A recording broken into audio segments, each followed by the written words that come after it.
ரோமியருக்கு எழுதிய திருமுகம் இயல் 10 இறை வார்த்தை 17 இவ்வாறாக சொல்லுகிறது. ஆகவே அறிவிப்பதை கேட்டால்தான் நம்பிக்கை உண்டாகும். கிறிஸ்து இயேசுவை பற்றிய செய்தி அறிவிக்கப்பட்டால்தான் அதை கேட்க வாய்ப்பு உண்டு. ஆகவே அறிவிப்பதை கேட்டால்தான் நம்பிக்கை உண்டாகும்.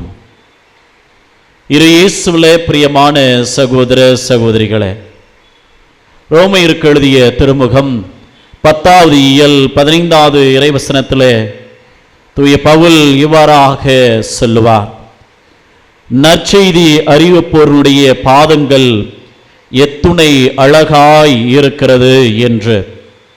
அதே பவுல் கொரிந்தியருக்கு எழுதிய முதல் திருமுகத்தில் 9வது இயல் 16 இறைவசனத்தில் இவ்வாறாக சொல்லுகிறார்.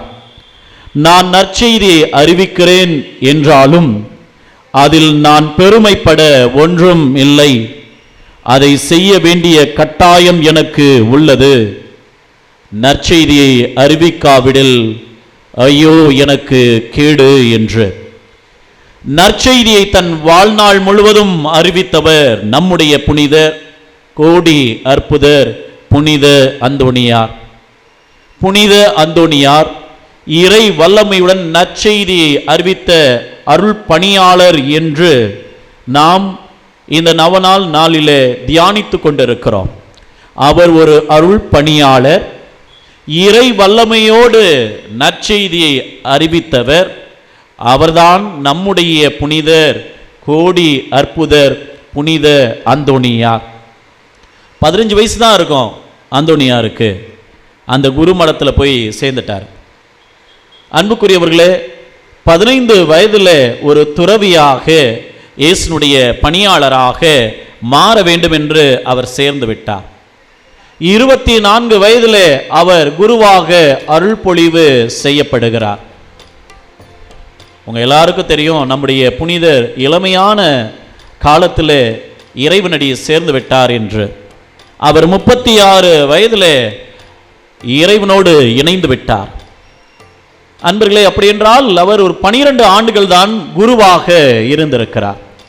இந்த 12 ஆண்டிலே அவர் ஆண்டவர் இயேசு கிறிஸ்துனுடைய நற்செய்தியை வல்லமையோடு செயலாற்றினார், வல்லமையோடு பறைசாற்றினார். இயேசு அன்பு செய்கிறார், இயேசு இரக்கமுள்ளவர், இயேசு மன்னிப்பவர், இயேசு என்றும் நமக்காக இருக்கிறார், அவரே ஆண்டவர், அவரே மீட்பர் என்று அவர் அந்த இத்தாலி தேசமும் பிரான்ஸ் தேசம் முழுவதும் ஆண்டவர் இயேசுனுடைய இறை வார்த்தையை பறைசாற்றினார். அன்பர்களே, நம்முடைய தாயாம் திரு அவையிலே பார்க்கிறோம், நிறைய போதகர்கள் இருக்கிறார்கள். ஆண்டவர் இயேசுனுடைய வார்த்தையை போதித்தவர்கள் நிறைய பேர் இருக்காங்க, புனிதர்கள் நிறைய பேர். அதில் சாமிநாதர் என்று சொல்வார்கள். அவர் போதிக்கிற மறைப்போதக சபையை உருவாக்கினார். அவர் பெரிய போதகர். அடுத்ததாக பெரிய கிரகரி என்று சொல்வார்கள். அவரும் வல்லமையோடு, அதாவது அவரும் ஞானத்தோடு, இறை ஞானத்தோடு தாயாம் திரு அவையினுடைய விசுவாசத்தை போதித்தவர், மறையுரையாளர். நாம் பார்க்கிறோம் திருச்சிலுவையினுடைய அருளப்பர் என்று சொல்லக்கூடிய பொன்வாய் அருளப்பர். அவர் பேசினாலே இறை வார்த்தை தான் வரும். அவரும் சிறந்த முறையில் மறை உரை ஆற்றக்கூடியவர். தாயாம் திருவையிலே பார்க்கிறோம் வின்சென்ட் ஃபெரர் என்று சொல்லக்கூடிய அந்த டொமினிக்கன் சபையை சார்ந்த பெரிய போதகர் இருக்கிறார். இன்னும் பிரான்சிஸ்கன் சபையிலே பார்த்தோம் என்றால் குப்பத்தினோ நகரத்தை சார்ந்த அருளப்பர் புனிதர். அவரும் மிக சிறந்த போதகர், மறையுரையாளர். அதை தொடர்ந்து பார்த்தோம் என்றால் தாயாம் திருவையிலே பார்க்கிறோம் புனித சார்ல்ஸ் பொரோமியோ என்று சொல்லக்கூடியவர் குருக்கள் எப்படியாக இருக்க வேண்டும் என்று நிறைய மறையுரைகள் ஆற்றியிருக்கிறார். கிறிஸ்துவ மக்களுடைய வாழ்வு எப்படி இருக்க வேண்டும் என்று நிறைய மறையுரை ஆற்றியிருக்கிறார். நிறைய பேர் தாயாம் திருவையிலே மறையுரையாளர்களாக இருந்திருக்கிறார்கள். ஆனால் நம்முடைய புனிதர் கோடி அற்புதர் புனித அந்தோணியார் தான் வல்லமையோடு இறை வார்த்தையை ஓங்கி ஒழித்தவர். அவர் சென்ற இடமெல்லாம் இறை வார்த்தையோடு நற்செய்தியை பறைசாற்றியவர். இந்த நாளிலே நாம் அவரை கொண்டாடுகின்றோம். இந்த புனிதர் யாருக்கெல்லாம் நற்செய்தியை பறைசாற்றினார்? அது ஒரு தவக்காலம். பதுவா நகரத்தில் தவக்காலத்தில் அங்கு ஏறக்குறைய 30,000 பேர் இருக்கிறார்கள். அவர்கள் மத்தியில் அவர் எளிய மக்களுக்கு நற்செய்தியை பறைசாற்றினார். சாதாரண மக்களுக்கு சாதாரணமாக பேசுவார். இறை வார்த்தையில் இருக்கிற அந்த இறை சிந்தனைகளை வல்லமையோடு எளிமையாக பேசக்கூடியவர். அங்கு 30,000 பேர் இருந்தாங்க. அந்த மறையுரையில் என்ன சொன்னார்? நீங்க பிறருக்கு தாராளமாக உதவி செய்யுங்கள் என்று சொன்னார். அன்பர்களே, தவக்காலம் நாம் இறக்க பெருக்க செயல்கள் செய்கிற காலம், ஏழைகளை உற்று நோக்குகிற காலம். அப்ப அந்த தவக்காலத்தில் எளிய மக்களுக்கு அவர் போதித்த போது அவர் என்ன சொன்னார்னா, தாராளமாக ஏழைகளுக்கு உதவி செய்யுங்கள் என்று சொன்னார். இரண்டாவதாக, ஏழைகள் பால் அன்பு கொள்ளுங்கள் என்றார். ஏழைகளுக்கு கொடுக்க வேண்டிய நீதி வழங்கப்பட வேண்டும், இல்லாதவர்களுக்கு கொடுக்கப்பட வேண்டிய நீதி கொடுக்கப்பட வேண்டும் என்று அந்தோனியார் பறைசாற்றினார். அதே நாளிலே அவர் தவக்காலமாக இருந்ததினால நாம் எல்லாரும் மனம் மாறணும் என்று அவர் போதித்தார். அன்புக்குரியவர்களே, எளிய மக்களுக்கு மறையுரை ஆற்றியவர்தான் நம்முடைய புனிதர் கோடியற்புதர் புனித அந்தோனியார். அடுத்ததாக, எமது பிரான்சிஸ்கன் சபையில் இருக்கிற சகோதரர்களுக்கு போதிக்கிற பணி, ஆசிரியர் பணி, மறையுரை ஆற்றுகிற பணியை செய்ய எமது சபையை நிறுவிய தந்தை பிரான்சிஸ் அந்தோனியாரை நியமனம் செய்கிறார். அதாவது இந்த சபையில் இருப்பாங்களே சகோதரர்கள், அவங்களுக்கெல்லாம் ஆசிரியர், அதாவது சொல்லிக் கொடுக்கணும், மறையுரையை சொல்லிக் கொடுக்கணும், பைபிளை சொல்லிக் கொடுக்கணும், அவங்களுக்கெல்லாம் போதிக்கணும். இதற்கு ஒரு நபர் தேவை என்று அந்தோனியாரை அவர் நியமனம் செய்கின்றார். அன்புக்குரியவர்களே, அடுத்ததாக திருத்தந்தை இருக்கிறார், கர்தினால்கள் இருக்கிறார்கள், ஆயர்கள் இருக்கிறார்கள், அங்கு நிறைய குருக்கள் இருக்கிறார்கள். அவர்கள் மத்தியில் நம்முடைய புனிதர் அந்தோனியார் மறையுரை ஆற்றுகிறார். 9ஆம் கிரகரியார் என்று சொல்லக்கூடிய திருத்தந்தை அந்த மறைவுரையை கேட்டுவிட்டு நம்முடைய புனிதருக்கு ஒரு பட்டம் கொடுக்கிறார். பழைய ஏற்பாட்டிலே உடன்படிக்கை பேழை என்று நாம் கேள்விப்பட்டிருக்கிறோம். உடன்படிக்கை பேழைக்குள்ள ஆரோனுடைய கோல் இருந்தது, மன்னா உணவு இருந்தது, கடவுள் கொடுத்த அந்த 10 கற்பனைகள் இருந்தது. அந்த உடன்படிக்கை பேழையை இஸ்ராயல் மக்கள் எங்கெல்லாம் எடுத்து சென்றார்களோ அவர்கள் வெற்றி பெற்றார்கள். இஸ்ராயல் மக்கள் கடவுள் இந்த உடன்படிக்கை பேழைக்குள்ளே இருக்கிறார் என்று நம்பினார்கள். ஆனால் இந்த 9ஆம் கிரகரியார் திருத்தந்தை அந்தோனியாருக்கு ஒரு பட்டம் கொடுக்கிறார். இவர் இறை வார்த்தையின் பேழை என்று சொல்லுகிறார். கரங்களை தட்டி ஆண்டவரை மகிமைப்படுத்தும். இறை வார்த்தையை படித்து தியானித்து அதை போதித்ததினாலே அவருடைய உள்ளத்திலிருந்து சரளமாக இறை வார்த்தை, இறை சிந்தனை வந்தது. எனவேதான் 9ஆம் கிரகரியார் நம்முடைய புனிதருக்கு இவர் இறை வார்த்தையினுடைய பேழை என்று பெயர் சூட்டுகிறார். அன்பர்களே, தப்பறையான கொள்கைகளை பரப்புவர்கள் நிறைய பேர் இருந்தாங்க. அந்தோனியார் வாழ்ந்த காலத்தில் தப்பறையான கொள்கைகள், தாயாம் திரு அவைக்கு எதிராக பேசக்கூடியவர்கள், அவர்கள் என்ன செய்தார்கள்? விசுவாசத்தை வெறுத்தார்கள். அவர்கள் யாருக்கும் கட்டுப்படாமல் இருந்தார்கள். அவர்களையெல்லாம் தன்னுடைய மறைவுரையினால் ஓங்கி அடிக்கிற சம்பட்டியாக அவர் இருந்தார் நம்முடைய புனிதர். எனவே தப்பறையான கொள்கைகளை அடித்து ஒடுக்குகிற இறை வார்த்தையோடு மறையுரை ஆற்றுபவராக நம்முடைய புனிதர் இருந்தார். அன்பர்களே, எனவே தப்பறையான கொள்கை பேசியவர்கள் எல்லாம் பயந்து போனார்கள். உங்கள் எல்லாருக்கும் தெரியும், அவர் ருமினி நகரத்தில் நிறைய தப்பறை கொள்கைகளை பேசுகிறவர்கள், திருச்சபைக்கு எதிராக செயல்படுபவர்கள், இறை வார்த்தையை கேட்க விரும்பாதவர்கள் இருந்தார்கள். அவர் போதிக்க சென்றார், அவர்கள் இறை வார்த்தையை கேட்கவில்லை. எனவே அவர் மீனினங்களுக்கெல்லாம் நற்செய்தியை போதித்தார்.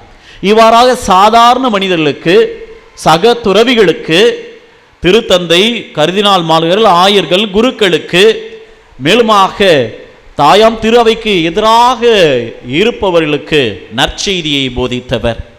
அன்புக்குரியவர்களே, அப்படி என்னதான் போதித்தார் நம்முடைய புனிதர்? அன்பு சகோதரர்களே, சகோதரிகளே, அவருடைய போதனையில் இருந்த மைய கருத்துக்கள் 5. அதில் மிக ரத்தின சுருக்கமாக சொல்ல வேண்டும் என்றால், பேராசை கொள்ளாதே. இன்னைக்கு நமக்கு எல்லாருக்கும் என்னது? பேராசை. ஆசை இருக்கலாம், ஆனால் நம்ம எல்லாருக்கும் என்னது? பேராசை இருக்கிறது. அந்த பேராசை யார் மீது இருக்கு? கடவுள் மீது இருந்தால் நல்லது. கடவுள் மீது, கடவுளுடைய காரியங்கள் மீது நமக்கு பேராசை இருந்தால் அது நல்லது. ஆனால் நாம் இந்த உலகத்தின் மீது, உலக நாட்டத்தின் மீது, பாவத்தின் மீது நாம் பேராசை கொள்ளுகிறோம். நம்முடைய புனிதருடைய மறைவுரை சொல்வது என்ன? அவர் ஆற்றிய அந்த இறை வார்த்தை சொல்வது என்ன? பேராசை கொள்ளாதே என்று. இரண்டாவது, தற்பெருமை கொள்ளாதே. பெருமை கொள்ளுகிறோம், ஆனால் அதையும் தாண்டி தற்பெருமை, நான் தான் நான் தான் நான் தான் என்று நாம் சொல்லுகிறோம்.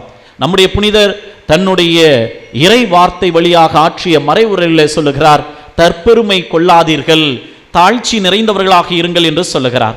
அடுத்ததாக, எளிமையாக நம்முடைய இயலாமை ஏற்றுக்கொள்ளுங்கள் என்று சொல்லுகிறார். நாம் அனைவரும் மனிதர்கள், நாம் அனைவரும் பாவிகள், நாம் அனைவரும் மனித இயல்புகளோடு இருக்கிறோம். அப்ப புனிதர் என்ன சொல்றார்? தாழ்ச்சி நிறைந்த உள்ளத்தோடு உன்னுடைய இயலாமையை கடவுளிடத்திலே கொடுத்து விடு என்று சொல்லுகிறார். அடுத்ததாக, உடல் தூய்மையை குறித்து பேசுகிறார். முதலாவது, இதற்கு முன்பதாக சொன்னது மன தூய்மை, அடுத்தது உடல் தூய்மை. இன்னைக்கு நம்முடைய உடல் கடவுள் வாழ்கிற ஆலயம் என்பதை நாம் மறந்து விடுகிறோம். நம்முடைய உடலுக்கு எதிராக நாம் பாவம் செய்கிறோம். நம்முடைய உடலை தூய்மைப்படுத்திக் கொள்கிற காலமாக இந்த தவக்காலம் இருக்கிறது. அடுத்ததாக, இறுதியாக தன்னுடைய மறைவுரையில் அதிகமாக நம்முடைய புனிதர் சொல்லுவது என்னவென்றால், தாராளமாக இருங்கள், கடவுள் கொடுத்தார், தாராளமாக பிறருக்கு கொடுங்கள் என்ற செய்தியை சொல்லுகிறார். அன்புக்குரியவர்களே, இவை அனைத்தையும் நம்முடைய புனிதர் ஜெபம் கலந்த மறைவுரையாக ஆற்றினார். இறைவார்த்தை கலந்த மறைவுரைகளை ஆற்றினார். இறை வார்த்தையோடு ஜெபத்தோடு அவர் மறைவுரை ஆற்றியதினாலே தீய ஆவிகள் பயந்து ஓடின. தீய ஆவிகள் பேசாது அவர் முன்பாக நடுங்கி கீழே விழுந்தன. தப்பறையான கொள்கைகள் பேசுபவர்கள் அனைவரும் மனமாற்றம் அடைந்தார்கள். அன்பு சகோதரர்களே, சகோதரிகளே, இத்தகைய புனிதரை தான் நாம் கொண்டாட நம்மை நாம் தயாரித்து கொண்டிருக்கிறோம். 1228 12ஆம் பக்திநாதர் சொல்லுகிறார், அவர் இறை ஞானத்தோடு மறையுரை ஆற்றுகிறார். அப்படி இறை ஞானத்தோடு மறையுரை ஆற்றுகிற போது அவர் தாழ்ச்சியை கொண்டிருந்தார். இயேசு எப்படி தாழ்ச்சி நிறைந்தவராக கடவுளாக இருந்தாலும் அவர் கீழே இறங்கி நம்மோடு மனிதராக தாழ்ச்சியோடு இருந்தாரோ, அதே போல நம்முடைய புனிதரும் தாழ்ச்சி நிறைந்தவராக இருக்கின்றார், மறைவுரை ஆற்றுகிறார் என்று 12ஆம் பக்திநாதர் சொல்லுகிறார். அப்ப நாமும் மறைவுரையை கேட்கிற போது, இறை வார்த்தையை கேட்கிற போது திறந்த உள்ளத்தோடு இருக்க வேண்டும். அதை தான் இன்றைய நற்செய்தி சொல்லுகிறது. இயேசுவை ஆண்டவராக, இயேசுவை மீட்பராக, இயேசுவை இருக்கிற கடவுளாக பரிசேயர்கள் ஏற்றுக்கொள்ளவில்லை. அன்பு சகோதரனே, சகோதரியே, நாம் ஒவ்வொரு முறையும் இறை வார்த்தையை கேட்கிற போது நம் ஆண்டவர் இயேசு கிறிஸ்துவை ஏற்றுக்கொள்வோம். ரோமையருக்கு எழுதிய திருமுகம் 10வது இயல் 16வது இறைவசனம் அதை தான் சொல்லுகிறது. நாம் அறிவிக்கப்படுகிற போது நம்பிக்கையை மிகுதிப்படுத்திக் கொள்ளுகிறோம் என்று. எப்பெல்லாம் நற்செய்தி வாசிக்கப்படுதோ, எப்பொழுதெல்லாம் மறைவுரை ஆற்றப்படுகிறதோ, நம்முடைய நம்பிக்கை மிகுதிப்படுத்தப்படுகிறது. ஆறுதல் நம்மை தேடி வருகிறது. கடவுள் அன்பு செய்கிறார் என்ற செய்தி வருகிறது. பாவ மன்னிப்பு நமக்கு உண்டு என்ற செய்தி வருகிறது. நான் உனக்கு இரக்கம் காட்டுவது போல நீ பிறருக்கு இரக்கம் காட்டு என்ற செய்தி வருகிறது. எனவே அன்பு சகோதர சகோதரிகளே, வல்லமையோடு நம்முடைய புனிதர் இறைவார்த்தையை இன்றும் உங்களுக்கு அறிவிக்கிறார். குருக்கள் வழியாக நீங்கள் இறைவார்த்தையை படிக்கிற போது உங்களுக்கு நம்முடைய புனிதர் இறைவார்த்தை வழியோடு பேசுகிறார். எனவே இறைவார்த்தையை அன்பு செய்து வாசிப்போம், தியானிப்போம், மறைவுரைகளை கவனமுடன் கேட்போம். மறைவுரைகளில் கேட்கப்படுகிற போது கடவுள் உங்களுக்கு தனிப்பட்ட விதத்தில் சொல்லுகிற செய்தியை ஏற்றுக்கொண்டு நம்பிக்கையோடு வாழ முயற்சி செய்வோம். இறைவன் நம்மை ஆசீர்வதிப்பாராக, அருள் நலன்களால் நிரப்புவாராக, தூய வாழ்வை தந்து நம்மை காப்பாராக. இந்த தவ காலத்தில் ஆண்டவர் நமக்கு மனமாற்றத்தை தருவாராக. கோடி அற்புதங்களையும் அதிசயங்களையும் தன்னுடைய ஜெப பரிந்துரையினால் செய்கிற அந்தோனியார் நமக்காக, நம்முடைய குடும்பத்திற்காக, நம்முடைய பிள்ளைகளுக்காக ஜெபம் செய்வாராக. இந்த திருத்தலத்தை தேடி வந்து ஏறெடுக்கிற உங்களுடைய ஜெபங்கள் அனைத்தும் கேட்கப்படுவதாக. ஆமென்.